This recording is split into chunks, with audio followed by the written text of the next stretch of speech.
Well, it's trial day one for Justin Jones. He's the Elmira man accused of killing his friend, Brian Martin.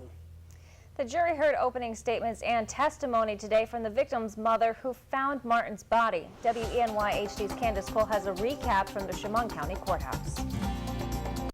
Scott and Renata, the trial has begun in the Justin Jones murder case, and as things get underway, new details are surfacing, some quite graphic.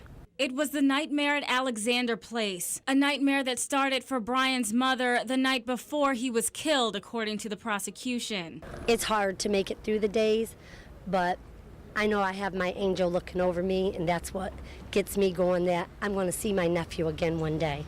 As each side presented opening statements, we learned Brian Martin and Justin Jones were friends who hung out together, and friends that did drugs together, according to the defense. The night Brian was killed, his on-again, off-again girlfriend had spent the day with Justin Jones. They watched movies, ordered Chinese. Justin had a few shots of tequila, then fell ill. That's when the girlfriend called Brian for a ride home.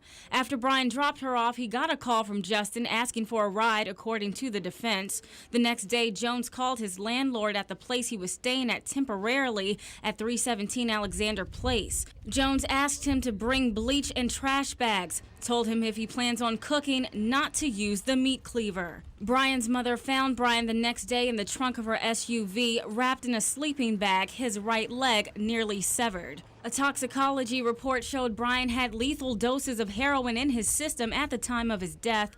Brian's mother took the stand, saying Brian was a recovering addict, but had no knowledge that he had used since last April. We'll have more details for you as this case unfolds. For now, in Elmira, I'm Candace Cole for WENY HD News.